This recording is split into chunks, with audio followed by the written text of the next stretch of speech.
ആകാശവാണി.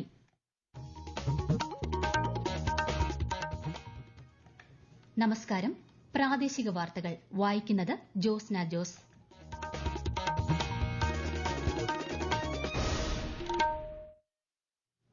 പ്രധാന വാർത്തകൾ. പ്രധാനമന്ത്രി നരേന്ദ്രമോദി തുടക്കം കുറിച്ച ഏക് പേഡ് മാ കെ നാം പ്രചാരണ പരിപാടിയുടെ ഭാഗമായി ലോക റെക്കോർഡ് ലക്ഷ്യമിട്ട് 11 ലക്ഷം വൃക്ഷത്തൈകൾ നടുന്ന പരിപാടി മധ്യപ്രദേശിൽ കേന്ദ്രമന്ത്രി അമിത് ഷാ ഉദ്ഘാടനം ചെയ്യും. തിരുവനന്തപുരത്ത് ആമയിഴഞ്ചാൻ തോട് വൃത്തിയാക്കാനിറങ്ങി കാണാതായ ശുചീകരണ തൊഴിലാളിക്കായുള്ള തിരച്ചിൽ പുരോഗമിക്കുന്നു. രക്ഷാപ്രവർത്തനത്തിന് ദേശീയ ദുരന്ത നിവാരണ സേനയും. പുനലൂർ ചെങ്കോട്ട റെയിൽപാതയിൽ ഇലക്ട്രിക് എഞ്ചിൻ രണ്ടാം തവണയും പരീക്ഷണ ഓട്ടം വിജയകരമായി പൂർത്തിയാക്കി. കർക്കിടക മാസ പൂജകൾക്കായി ശബരിമല നട നാളെ വൈകിട്ട് തുറക്കും. സംസ്ഥാനത്ത് മഴ തുടരുമെന്ന് കാലാവസ്ഥാ മുന്നറിയിപ്പ്. 4 ജില്ലകളിൽ ഇന്ന് ഓറഞ്ച് ജാഗ്രത. യൂറോ കപ്പ് ഫൈനലിൽ ഇന്ന് സ്പെയിൻ ഇംഗ്ലണ്ടിനെ നേരിടും. വിംബിൾഡൺ പുരുഷ സിംഗിൾസ് ഫൈനൽ ഇന്ന്. വാർത്തകൾ വിശദമായി. മധ്യപ്രദേശിലെ 55 ജില്ലകളിലെ prime minister college of excellence ഉദ്ഘാടനം കേന്ദ്രമന്ത്രി അമിത് ഷാ നിർവഹിക്കും. ഇൻഡോറിലെ Atal Bihari Vajpayee arts and commerce കോളേജിലാണ് പരിപാടി. ഏക് പേഡ് മാ കെ നാം പ്രചാരണ പരിപാടിയിലും അദ്ദേഹം പങ്കെടുക്കും. പ്രചാരണ പരിപാടിയുടെ ഭാഗമായി 11 ലക്ഷത്തോളം വൃക്ഷത്തൈകൾ നടുന്ന പരിപാടിയും ഇൻഡോറിൽ ഇന്ന് നടക്കും. തിരുവനന്തപുരം നഗരത്തിലെ ആമയിഴഞ്ചാൻ തോട് വൃത്തിയാക്കാനിറങ്ങി കാണാതായ മാരായമുട്ടം സ്വദേശി ജോയിക്കായുള്ള തിരച്ചിൽ തുടരുന്നു. ഇന്ന് രാവിലെ തിരച്ചിൽ പുനരാരംഭിച്ചു. ദേശീയ ദുരന്ത പ്രതികരണ സേനാംഗങ്ങളും തെരച്ചിലിൽ പങ്കെടുക്കുന്നുണ്ട്. തിരച്ചിലിന് റോബോട്ടിക് യന്ത്രത്തിന്റെ സഹായവുമുണ്ട്. സ്കൂബ സഖാംഗങ്ങളും രക്ഷാപ്രവർത്തനത്തിനുണ്ട്. ഇന്നലെ രാവിലെ 11:30ഓടെയാണ് തമ്പാനൂരിൽ തോട്ടിൽ ജോയിയെ കാണാതായത്. റെയിൽപാളത്തിനടിയിലെ ടണലിൽ ചെളിയും മാലിന്യവും കുന്നുകൂടി കിടക്കുന്നുണ്ടെന്നും ഇത് നീക്കം ചെയ്യാനാണ് ശ്രമമെന്നും ദേശീയ ദുരന്ത പ്രതികരണ സേന അറിയിച്ചു. ഇന്ന് പുലർച്ചെ 1 വരെ തിരച്ചിൽ നടന്നെങ്കിലും കാണാതായ ജോയിയെ കണ്ടെത്താൻ കഴിഞ്ഞിരുന്നില്ല. തുടർന്ന് തിരച്ചിൽ താൽക്കാലികമായി നിർത്തിവെക്കുകയും രാവിലെ പുനരാരംഭിക്കുകയുമായിരുന്നു.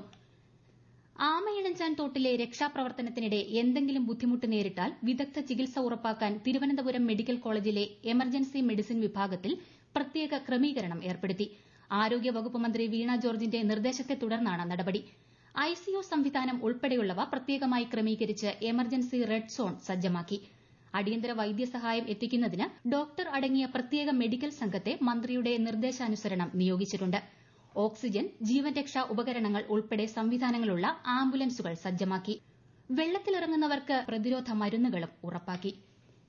വിഴിഞ്ഞം തുറമുഖത്തെത്തിയ ആദ്യ മദർഷിപ്പ് സാൻ ഫെർണാണ്ടോ നാളെ തുറമുഖത്ത് നിന്ന് മടങ്ങും. ഫീഡർ കപ്പൽ മറീൻ അസർ തുറമുഖ പരിധിയിൽ നങ്കൂരമിട്ടിട്ടുണ്ട്. ആദ്യ കപ്പൽ പോയ ശേഷം ഇത് ബെർത്തിൽ എത്തും. കർക്കിടക മാസ പൂജകൾക്കായി ശബരിമല നട നാളെ വൈകിട്ട് 5-ന് തുറക്കും. നട തുറക്കുന്ന ദിവസം പൂജകളുണ്ടാകില്ല. കർക്കിടകം 1-ആയ 16 മുതൽ നട അടയ്ക്കുന്ന 20-ന് രാത്രി വരെ പൂജകൾ നടക്കും. വെർച്വൽ ക്യൂ വഴി ബുക്ക് ചെയ്ത് ദർശനം നടത്താം. ശബരിമല തീർത്ഥാടനത്തോടനുബന്ധിച്ച് കെഎസ്ആർടിസി പ്രത്യേക സർവീസുകൾ നടത്തും. വൈദ്യുതീകരണം പൂർത്തിയാക്കിയ പുനലൂർ ചെങ്കോട്ട റെയിൽപാതയിൽ ഇലക്ട്രിക് എഞ്ചിൻ പരീക്ഷണ ഓട്ടം നടത്തി. കേരളത്തെയും തമിഴ്നാടിനെയും ബന്ധിപ്പിക്കുന്ന ഈ പാതയിൽ രണ്ടാം തവണയാണ് പരീക്ഷണ ഓട്ടം നടത്തുന്നത്. കൂടുതൽ വിവരങ്ങളുമായി ആകാശവാണി കൊല്ലം ജില്ലാ പ്രതിനിധി നീരജ് ലാൽ. കഴിഞ്ഞ ഫെബ്രുവരി 27-നായിരുന്നു ആദ്യ പരീക്ഷണ ഓട്ടം. ഇന്നലെ പരീക്ഷണ ഓട്ടത്തിന്റെ ഭാഗമായി ചെങ്കോട്ട റെയിൽവേ സ്റ്റേഷനിൽ നിന്ന് പുനലൂരിലേക്കും തിരിച്ച് ചെങ്കോട്ടയിലേക്കും ഇലക്ട്രിക് എഞ്ചിൻ ഓടിച്ചു. പശ്ചിമഘട്ട മലനിരകളിലെ തുരങ്കങ്ങളും പാലങ്ങളും ഉൾപ്പെട്ട ട്രാക്കിലൂടെയുള്ള യാത്ര ഇലക്ട്രിക് എഞ്ചിൻ തടസ്സങ്ങളില്ലാതെ പൂർത്തിയാക്കി. കേരളത്തെയും തമിഴ്നാടിനെയും ബന്ധിപ്പിക്കുന്ന നിർണായക പാതയുടെ കമ്മീഷനിംഗ് നടത്തി സർവീസ് ആരംഭിക്കുന്നതിന് പുനലൂർ ട്രാക്ഷൻ സബ്സ്റ്റേഷൻ പ്രവർത്തന സജ്ജമാകേണ്ടതുണ്ട്. ചെങ്കോട്ട ട്രാക്ഷൻ സബ്സ്റ്റേഷനിൽ നിന്ന് വൈദ്യുതി ലഭ്യമാക്കിയാണ് ഇന്നലെ പരീക്ഷണ ഓട്ടം നടത്തിയത്. ചെങ്കോട്ട സബ്സ്റ്റേഷൻ നേരത്തെ കമ്മീഷൻ ചെയ്തു കഴിഞ്ഞു. പെരിനാട് നിന്ന് വൈദ്യുതി എത്തിച്ചാണ് നിലവിൽ കൊല്ലം പുനലൂർ പാതയിൽ ട്രെയിനുകൾ ഓടിക്കുന്നത്. പുനലൂരിനപ്പുറത്തേക്ക് ഡീസൽ എഞ്ചിൻ ഘടിപ്പിച്ചാണ് സർവീസ്.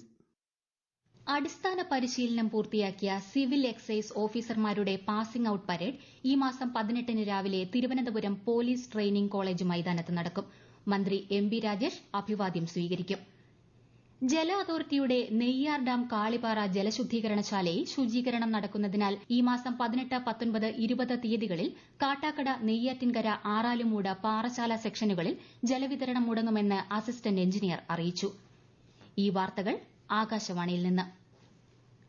സംസ്ഥാനത്ത് മഴ തുടരുമെന്ന് കാലാവസ്ഥാ മുന്നറിയിപ്പ്.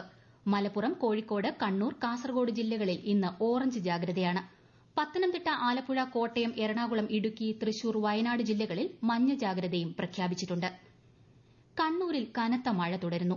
പഴശ്ശി ജലസംഭരണിയുടെ ആകെയുള്ള 16 ഷട്ടറുകളിൽ 11 80 സെന്റിമീറ്റർ ഉയർത്തി. ഒരെണ്ണം പൂർണ്ണമായും ഉയർത്തിയിട്ടുണ്ട്. കോപ്പ അമേരിക്ക ഫൈനലിൽ നാളെ അർജന്റീന കൊളംബിയയെ നേരിടും. പുലർച്ചെ 5:30 മയാമിയിലെ ഹാർഡ് റോക്ക് സ്റ്റേഡിയത്തിലാണ് മത്സരം. ആകാശവാണി പ്രതിനിധി സുരേഷ് ബാബു തയ്യാറാക്കിയ റിപ്പോർട്ട്. കഴിഞ്ഞ 3 വർഷത്തിനിടെയുള്ള മൂന്നാമത്തെ ഫൈനലിലാണ് അമേരിക്കയിലെ മയാമി ഹാർഡ് റോക്ക് സ്റ്റേഡിയത്തിൽ മെസ്സി പട നാളെ ഇറങ്ങുന്നത്. എതിരാളികൾ തുടർച്ചയായി 28 മത്സരങ്ങളിൽ തോൽവി അറിയാതെ കുതിപ്പ് തുടരുന്ന ക്യാപ്റ്റൻ ഹാമേഷ് റോഡ്രിഗസിന്റെ കൊളംബിയ. 2001 കോപ്പ കിരീടം നേടിയ കൊളംബിയ 23 വർഷങ്ങൾക്ക് ശേഷമാണ് മറ്റൊരു കലാശപ്പോരിന് ഒരുങ്ങുന്നത്. ഗോൾ കീപ്പർ എമിലിയാനോയുടെ മിന്നും ഫോമും ലൌതാരോ മാർട്ടിനസ്, ജൂലിയൻ അൽവാരസ് എന്നിവരുടെ ഗോളടി മികവും അർജന്റീനയ്ക്ക് മുതൽക്കൂട്ടാണ്. സെമിയിൽ കാനഡയ്ക്കെതിരെ ഗോൾ നേടിയതോടെ മെസ്സിയും ഉണർന്നു കഴിഞ്ഞു. കോപ്പയിൽ കിരീട തുടർച്ചയ്ക്കായി ലോക ചാമ്പ്യന്മാരായ അർജന്റീന പൊരുതാനിറങ്ങുമ്പോൾ കപ്പടിച്ച് പുതിയ കാല ലോക ഫുട്ബോളിൽ തിളക്കമാർന്ന മേൽവിലാസം അടയാളപ്പെടുത്തലാണ് കൊളംബിയയുടെ ലക്ഷ്യം. യൂറോ കപ്പ് ഫൈനലിൽ ഇന്ന് സ്പെയിൻ ഇംഗ്ലണ്ടിനെ നേരിടും. രാത്രി 12:30 ബെർലിനിലെ ഒളിമ്പിയ സ്റ്റേഡിയത്തിലാണ് മത്സരം. ഇരു രാജ്യങ്ങളും തമ്മിൽ രാജ്യാന്തര ഫുട്ബോളിൽ ഏറ്റുമുട്ടിയത് 27 തവണയാണ്. ഇതിൽ 14 തവണയും വിജയം ഇംഗ്ലണ്ടിനൊപ്പമായിരുന്നു. വിംബിൾഡൺ ടെന്നീസ് പുരുഷ സിംഗിൾസ് ഫൈനലിൽ നിലവിലെ ചാമ്പ്യൻ സ്പെയിനിന്റെ കാർലോസ് അൽക്കാരസും സെർബിയൻ താരം നൊവാക് ജോക്കോവിച്ചും തമ്മിൽ ഏറ്റുമുട്ടും. ഇന്ത്യൻ സമയം വൈകിട്ട് 6:30 മത്സരം. വനിതാ സിംഗിൾസിൽ ചെക്ക് റിപ്പബ്ലിക് താരം ബാർബറ ക്രെജിക്കോവ ചാമ്പ്യനായി. ഫൈനലിൽ ഇറ്റലിയുടെ ജാസ്മിൻ പവോലിനിയെ 6-2, 2-6, 6-4 കീഴടക്കിയാണ് താരം കരിയറിലെ തന്റെ 2ാം ഗ്രാൻഡ്സ്ലാം കിരീടം സ്വന്തമാക്കിയത്. ഇന്ത്യയും സിംബാബ്വേയും തമ്മിലുള്ള T20 പരമ്പരയിലെ 5ാമത്തെയും അവസാനത്തെയും മത്സരം ഇന്ന് വൈകിട്ട് 4:30 ഹരാരെ സ്പോർട്സ് ക്ലബ്ബിൽ നടക്കും. പരമ്പരയിൽ ഇന്ത്യ 3-1 മുന്നിലാണ്. ഹരാരയിൽ ഇന്നലെ നടന്ന 4ാം T20യിൽ ഇന്ത്യ 10 വിക്കറ്റിന് സിംബാബ്വേയെ തോൽപ്പിച്ചു. ആദ്യം ബാറ്റ് ചെയ്ത സിംബാബ്വെ നിശ്ചിത 20 ഓവറിൽ 7 വിക്കറ്റിന് 152 റൺസെടുത്തു. മറുപടി ബാറ്റിംഗിനിറങ്ങിയ ഇന്ത്യ 15.2 ഓവറിൽ ലക്ഷ്യം മറികടന്നു.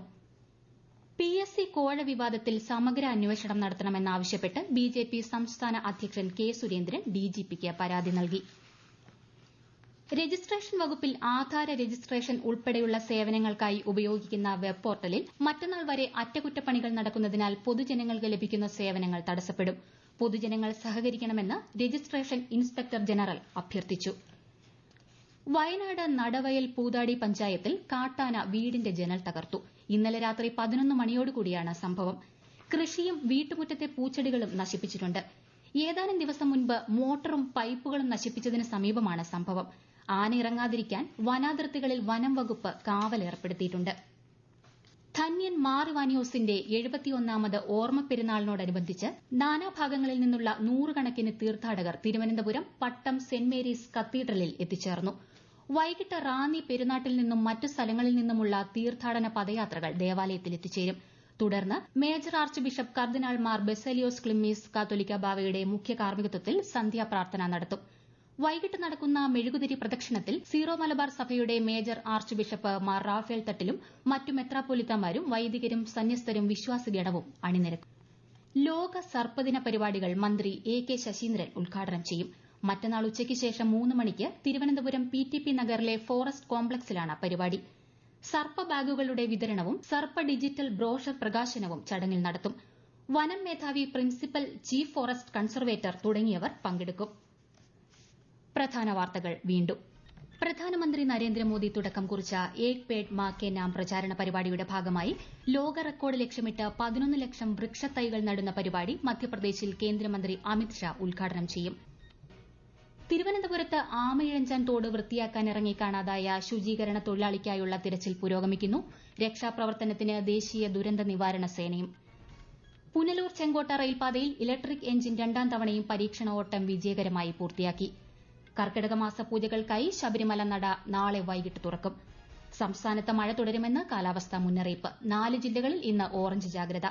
യൂറോ കപ്പ് ഫൈനലിൽ ഇന്ന് സ്പെയിൻ ഇംഗ്ലണ്ടിനെ നേരിടും. വിംബിൾഡൺ പുരുഷ സിംഗിൾസ് ഫൈനൽ ഇന്ന്. പ്രാദേശിക വാർത്തകൾ കഴിഞ്ഞു. അടുത്ത വാർത്താ പ്രക്ഷേപണം 12:50.